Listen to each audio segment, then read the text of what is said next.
Hello everyone, आज date है 27 फरवरी और द हिंदू न्यूज एनालिसिस में आपका स्वागत है। इस वीडियो में हम द हिंदू की इंपॉर्टेंट न्यूज को प्रीलिम्स और मेंस के पर्सपेक्टिव से डिस्कस करेंगे। इस न्यूज़पेपर की पीडीएफ का लिंक नीचे डिस्क्रिप्शन में दिया हुआ है या फिर आप direct Telegram channel volcano IAS academy को भी सर्च करके वहां से भी पीडीएफ को डाउनलोड कर सकते हो। First news, assembly polls to kick off on March 27। हमारा जो इलेक्शन कमीशन है उन्होंने कई स्टेट्स के लिए और यूटी जो पुदुचेरी यूटी है उसके लिए डेट डिक्लेयर कर दी है। वहां पर जो लेजिस्लेचर के चुनाव होने वाले हैं उनके लिए तमिलनाडु जो स्टेट है उसमें 234 सीट्स के लिए चुनाव होंगे और सिंगल फेज में चुनाव हो जाएंगे 6 अप्रैल को। पुदुचेरी जो यूटी है उसमें 30 सीट्स के लिए चुनाव होने वाले हैं और 6 अप्रैल को सिंगल फेज में चुनाव हो जाएंगे। केरला स्टेट में 140 सीट सिंगल फेज में चुनाव 6 अप्रैल को। और आसाम जो स्टेट है नॉर्थ ईस्ट का उसमें 3 फेज में चुनाव होंगे 27 मार्च, 1 अप्रैल और 6 अप्रैल को 126 सीट के लिए। वेस्ट बंगाल में 8 फेज में चुनाव होंगे और वहां पर सीटें हैं 294। वेस्ट बंगाल जो स्टेट है उसने नाराजगी दर्शाई है इस चीज के लिए कि 8 फेज में आप चुनाव क्यों करवा रहे हो। लेकिन आसाम के जो लोग हैं वो खुश हुए हैं क्योंकि वहां पर मिड अप्रैल में एक जो फेस्टिवल है आसाम का बोहल बिहू, उसको बोहाग बिहू फेस्टिवल सेलिब्रेट किया जाता है। तो उन्होंने बोला, वहां के लोगों ने जो पार्टीज हैं उन्होंने काफी हैप्पीनेस एक्सप्रेस की है इससे कि 2020 के दौरान कोविड-19 पेंडेमिक के दौरान भी हमने बोहाग बिहू फेस्टिवल को सेलिब्रेट नहीं किया था। ये जो बोहाग बिहू फेस्टिवल है वो आसामीज न्यू ईयर के रूप में उसको सेलिब्रेट किया जाता है। अब ये इलेक्शन कमीशन ने डिक्लेयर कर दी है सीट्स के लिए कि इस समय चुनाव होने वाले हैं यहां पर। अब हमारे लिए इंपॉर्टेंट हो जाता है इलेक्शन कमीशन। देखो, इलेक्शन कमीशन एक कॉन्स्टिट्यूशनल बॉडी है और आर्टिकल 324 के तहत ये आती है। शुरुआत में जब इलेक्शन कमीशन को बनाया गया था तो ये सिंगल मेंबर बॉडी के रूप में काम करती थी। लेकिन 1989 की बात है जब 61st कॉन्स्टिट्यूशनल अमेंडमेंट आया जिसमें हमारी वोटिंग एज को 21 से डिक्रीज करके 18 कर दिया गया। मतलब पहले हमें वोट डालने का अधिकार था 21 साल की एज में, लेकिन उसको कम करके कर दिया गया 18 साल। उसी साल मतलब 1989 में जो इलेक्शन कमीशन जो सिंगल मेंबर बॉडी था उसको 3 मेंबर बॉडी के रूप में चेंज कर दिया गया। लेकिन 1990 में फिर से स्क्रैप कर दिया गया और चेंज करके सिंगल मेंबर बॉडी बना दिया गया इलेक्शन कमीशन को।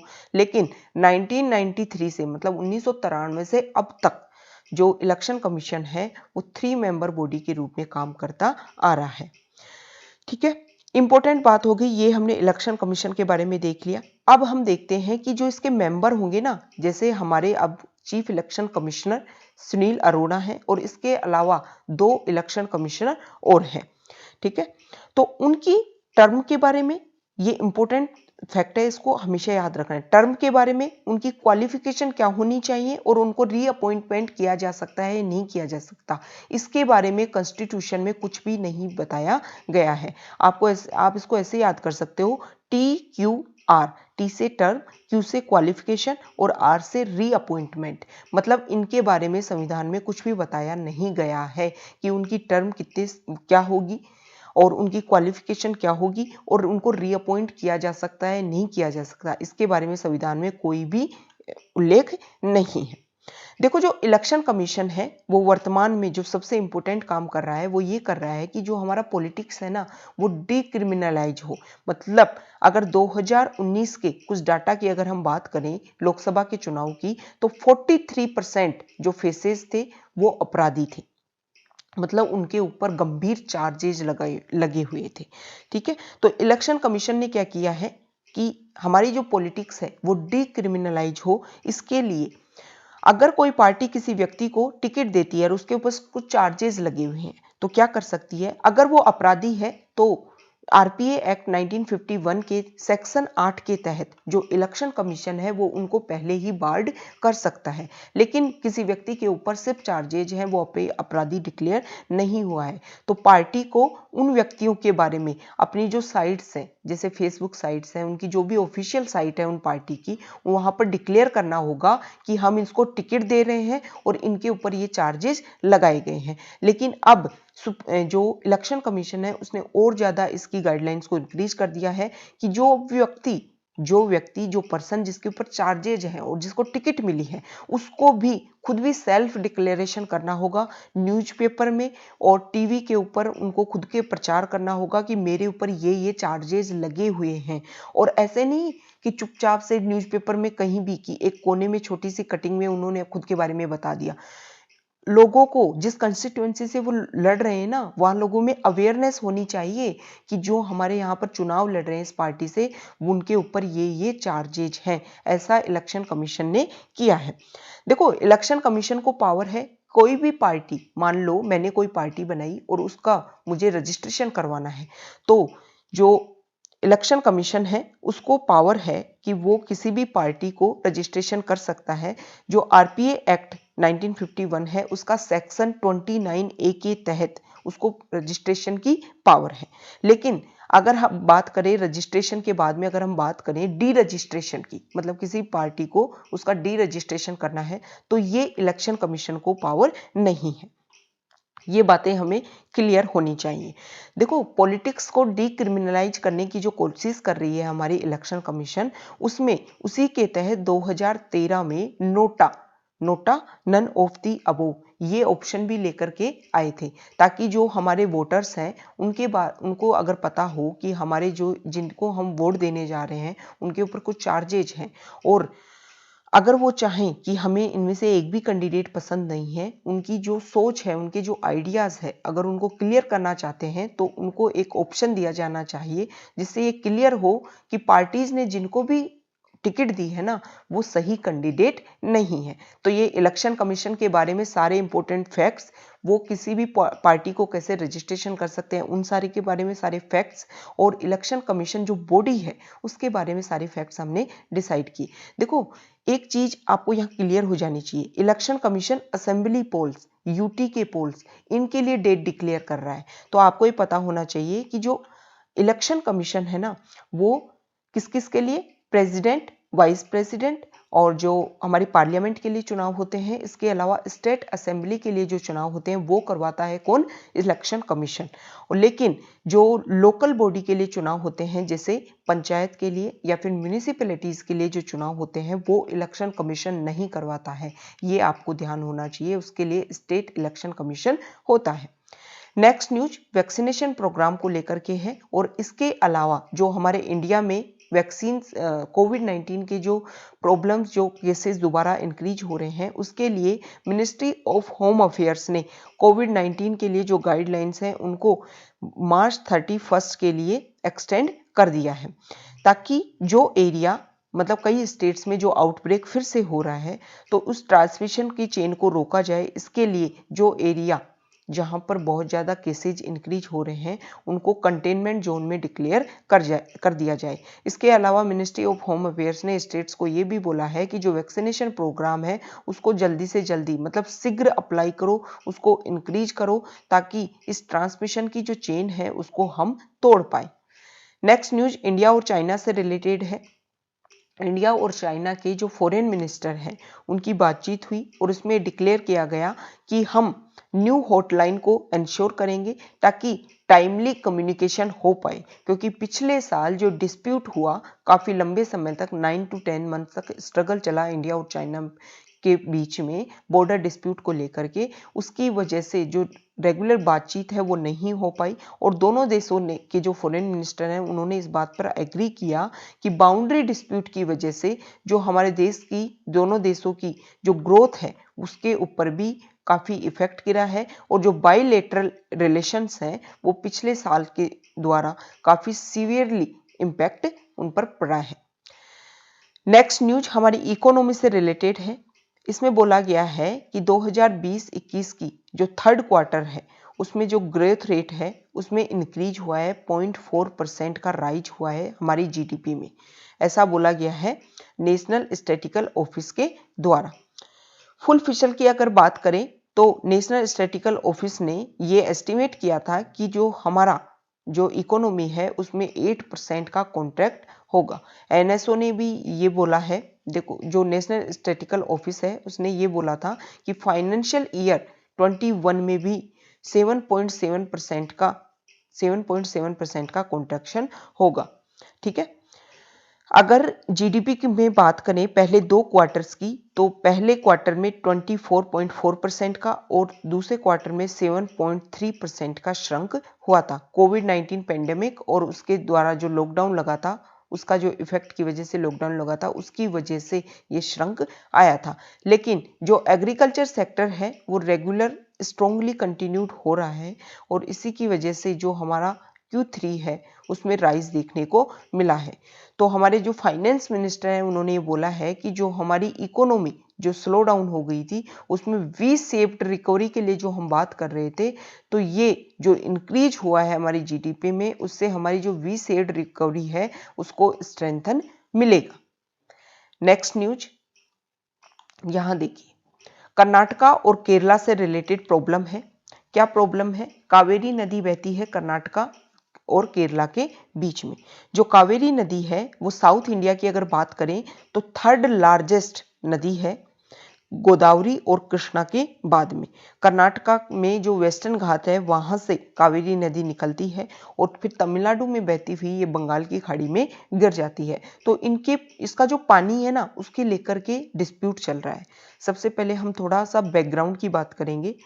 देखो, जो वाटर जो आता है वो स्टेट लिस्ट में आता है। Water supply, irrigation, canal, drainage, water storage, water power, इसके बारे में डिसीजन लेते हैं स्टेट लिस्ट में। मतलब हमारी जो शेड्यूल 7 है उसमें डिवीजन ऑफ पावर है और 3 लिस्ट बनाई गई है, स्टेट लिस्ट, यूनियन लिस्ट और कंकरेंट लिस्ट। तो वाटर से रिलेटेड जो चीजें आती हैं वो आती हैं स्टेट लिस्ट में।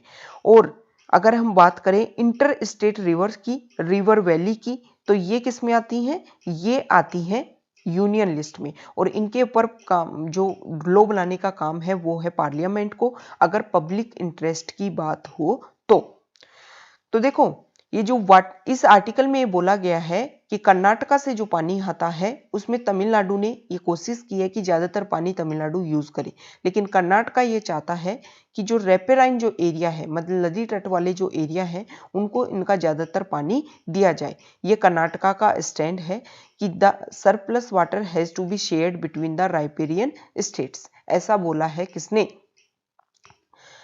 ये बोला गया है कर्नाटका के द्वारा, लेकिन तमिलनाडु जो प्रोजेक्ट है वो अगेंस्ट है। तो इसी के लिए कर्नाटका ने सोचा है कि वो सुप्रीम कोर्ट इसके लिए जाएगा। इसमें बोला गया है inter state water dispute act के बारे में इसमें बात की गई है। देखो, पार्लियामेंट को ये पावर है कि अगर किसी रिवर के ऊपर डिस्प्यूट चल रहा है तो आर्टिकल 262 के तहत वाटर से रिलेटेड इस प्रॉब्लम को सोल्व करने के लिए inter state water dispute act tribunal को बनाया जा सकता है, ताकि ये जो प्रॉब्लम है उसको डिक्लेयर किया जा सके। ये जो कावेरी रिवर है ना, उसके बीच में उसके पानी को लेकर के केरला, कर्नाटका, तमिलनाडु और पुदुचेरी, इन सारे स्टेट में ये प्रॉब्लम है। देखो, ये जो वाटर डिस्प्यूट एक्ट 1956, इसके तहत जो ट्राइब्यूनल बनाए जाते हैं उसमें डिस्कस किया गया है, उसका टाइम फ्रेम उसको डिसाइड किया गया है 2002 में, जब इसमें अमेंडमेंट किया गया था उसमें, कि जो सेटअप का कि 1 साल में आप ये ट्राइब्यूनल डिसाइड कर दोगे, एक साल में ट्राइब्यूनल बना दोगे। और जो वाटर डिस्प्यूट है उसमें जो डिसीजन है उसको भी डिसाइड किया गया कि 3 साल में आप जो डिसीजन है उसको ला दोगे। ये जो 2002 में inter state river water dispute act 1956 में जो अमेंड किया गया था वो इसलिए किया गया था कि सरकार या कमीशन की जो रिकमेंडेशन है उनको माना जा सके। नेक्स्ट न्यूज यहां देखिए, नेक्स्ट न्यूज है ECI, election commission of India, जिसके बेसिक फैक्ट्स हमने स्टार्टिंग में देख लिए हैं। उन्होंने ये बोला है कि इस बार जो NRI जो लोग हैं उनके लिए कोई भी पोस्टल बैलेट की सुविधा नहीं होगी। अभी हमारे यहाँ चुनाव होने वाले हैं, आसाम, तमिलनाडु, पुदुचेरी, केरला, वेस्ट बंगाल, जो असेंबली इलेक्शन है उनमें NRI नॉन रेजिडेंट इंडियन, मतलब इंडियन सिटीजन है लेकिन एम्प्लॉयमेंट के लिए ये विदेशों में रहते हैं, तो उनको पोस्टल बैलेट की कोई भी सुविधाएं नहीं मिलेंगी। नेक्स्ट न्यूज वैक्सीनेशन प्रोग्राम को लेकर के है। देखो, जो वैक्सीनेशन प्रोग्राम का जो सेकेंड फेज होने वाला है, जिसमें 60 इयर्स एज वाले लोगों को वैक्सीनेशन दिया जाएगा और 45 प्लस कौन? वो लोग जिनको बहुत सारी बीमारियां हैं। तो इसमें बताया गया है कि कैसे वो अपना टाइम, डेट कौन सा बूथ उनको मिलना चाहिए, कौन सा सेंटर उनको मिलना चाहिए, उनके बारे में वो खुद जाकर के सेट कर सकते हैं कोविन ऐप के ऊपर। अगर ये सारे प्रोसीजर से वो नहीं गुजरना चाहते तो वो ऑन साइट पे आकर के मतलब बूथ पर आकर के डायरेक्ट भी अपना रजिस्ट्रेशन करवा सकते हैं। ये जो सेकंड फेज वैक्सीनेशन का जो सेकंड फेज है, इसमें जो प्राइवेट हॉस्पिटल्स हैं उनको भी सुविधाएं दी गई हैं। नेक्स्ट जो वैक्सीनेशन से रिलेटेड ही न्यूज़ है, इसमें बोला गया है कि इस वीकेंड कोई भी वैक्सीनेशन सेशन नहीं होगा। क्यों? क्योंकि कोविन ऐप जो है उसका क्या किया जा रहा है, आईटी सिस्टम के द्वारा ट्रांजिशन किया जा रहा है कोविन 1.0 से कोविन 2.0 के लिए। इसीलिए नेक्स्ट इसमें बताया गया है कि देखो कोविड-19 के जो केसेज हैं वो इंडिया में काफ़ी हाइक हो रहे हैं। इसकी वजह ये है कि जब से लॉकडाउन ख़त्म हुआ है तो जो लोगों के द्वारा पीपल्स के द्वारा जो सिक्योरिटी को फॉलो करना चाहिए था, जो प्रोसीजर को जो फॉलो करना चाहिए था, उसको ढंग से फॉलो नहीं किया गया है। नेक्स्ट न्यूज रसिया की वैक्सीन स्पुतनिक 5 से रिलेटेड है। इसमें जो एक्सपर्ट कमेटी है उसने बोला है, central drug standard control organisation ने उसने बोला है कि रशिया की जो स्पुतनिक 5 वैक्सीन ट्रायल है ना, उसके मोर डाटा की आवश्यकता है। अगर उसको ऑथराइजेशन मिलना चाहिए, इमरजेंसी यूज ऑथराइजेशन के अकॉर्डिंग इसके और डाटा की जरूरत है। तभी जब वो डाटा अवेलेबल हो पाएंगे तभी हम उसको क्या दे पाएंगे, इमरजेंसी यूज ऑथराइजेशन की, मतलब उनको जो एक स्टार्टिंग मतलब वो यूज कर सकते हैं, इसको स्पुतनिक 5 वैक्सीन को यूज कर सकते हैं, इसको लोगों को लगाया जा सकता है, वैक्सीनेशन प्रोग्राम के दौरान इसका यूज किया जा सकता है। तो वो शुरुआत वो अवेलेबिलिटी तभी मिल पाएगी जब इसके मोर डाटा अवेलेबल हो पाएंगे। ठीक है। नेक्स्ट न्यूज है एनआईए से रिलेटेड। एनआईए ने अल कायदा के 11 मेंबर्स के खिलाफ में चार्जशीट फाइल की है। NIA ministry of home affairs के अंडर आता है। 2008 में हमारे जब टेररिज्म अटैक हुए थे तो उस समय ये माना गया कि जो हमारी इंटेलिजेंस एजेंसी है उनके बीच में कोऑर्डिनेशन ढंग की वजह ना होने की वजह से इसीलिए ये अटैक हो पाए थे। इसीलिए 2008 में नेशनल इन्वेस्टिगेशन एजेंसी बनाएगी ताकि टेररिज्म जैसे अटैक्स को क्या किया जा सके, काउंटर किया जा सके। नेक्स्ट न्यूज देखो स्पोर्ट्स न्यूज से है, स्पोर्ट्स पेज से है। हमारे जो पीएम हैं उन्होंने, पीएम मोदी ने खेलो इंडिया विंटर गेम्स जो हैं उनके सेकेंड फेज को इनोग्रेट किया है। उसमें ये बोला है कि जो कश्मीर वाला जो रीजन है जहाँ पर इसको इनोग्रेशन किया गया है विंटर गेम, गुलमर्ग पर इनका सेकंड एडिशन को खेला जाएगा और बहुत सारे जो स्पोर्ट्स पर्सन हैं वो इसमें प्रिपेयर करेंगे, इसके लिए इसमें पार्टिसिपेट करेंगे और वो ओलंपिक जैसे गेम्स के लिए तैयार हो सकते हैं। इंटरनेशनल जो प्लेटफॉर्म है उनके लिए अगर तैयार करना है तो इस तरीके के गेम्स इंडिया में होने चाहिए। और जो हमारा जम्मू एंड कश्मीर वाला रीजन है उससे भी बहुत सारे जो लोग हैं उसकी पीस और प्रोस्पेरिटी के लिए JNK में जो ये गेम करवाए जा रहे हैं वो उसके लिए बहुत ज़्यादा जरूरी है। और गवर्नमेंट के द्वारा जो स्पोर्टिंग इकोसिस्टम के लिए जो काम किया जा रहा है वो काफ़ी इम्पोर्टेंट है। तो ये हमारा डिस्कशन था, कई इंपॉर्टेंट न्यूज़ को हमने डिस्कस किया। Okay, thank you.